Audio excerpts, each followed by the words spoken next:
எல்லாரும் நம்மகிட்ட கேட்குறது பிள்ளைங்கள ஸ்கூலுக்கு அனுப்பிட்டு என்ன பண்ணுவ அப்படின்னு தான். எனக்கு அதுக்கப்புறமும் ஒரு 10:00 வரை வேலை இருக்கும். எல்லாத்தையும் முடிச்சுட்டு ஒரு 1 ஹவர் நல்லா ரெஸ்ட் எடுத்துக்கிடுவேன். அதுக்கப்புறம் குளிச்சுட்டுலாம் வந்து காய் கட் பண்ணி வைக்க ஆரம்பிச்சிருவேன்.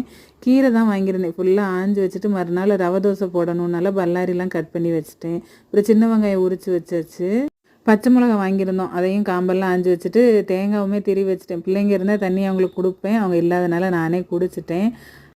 ட்ரெஸ் எல்லாம் மிஷினில் போட்டிருந்தேன். ஃபுல்லாக காய போட்டு வந்தாச்சு. ஈவினிங் ஸ்நாக்ஸுக்கு கொஞ்சம் களி தான் கொடுப்போன்னு ரெடி பண்ணினேன்.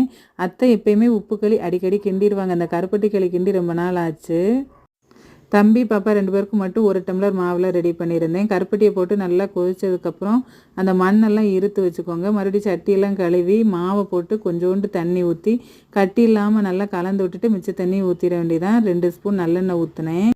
மூடி போட்டு சிம்மில் போட்டுருங்க. ஒரு 10 மினிட்ஸ் கழிச்சு இந்த மாதிரி தொட்டு பார்த்தா ஒட்டக்கூடாது. நெய் ஊற்றி கொடுத்தா டேஸ்ட்டாக இருக்கும்.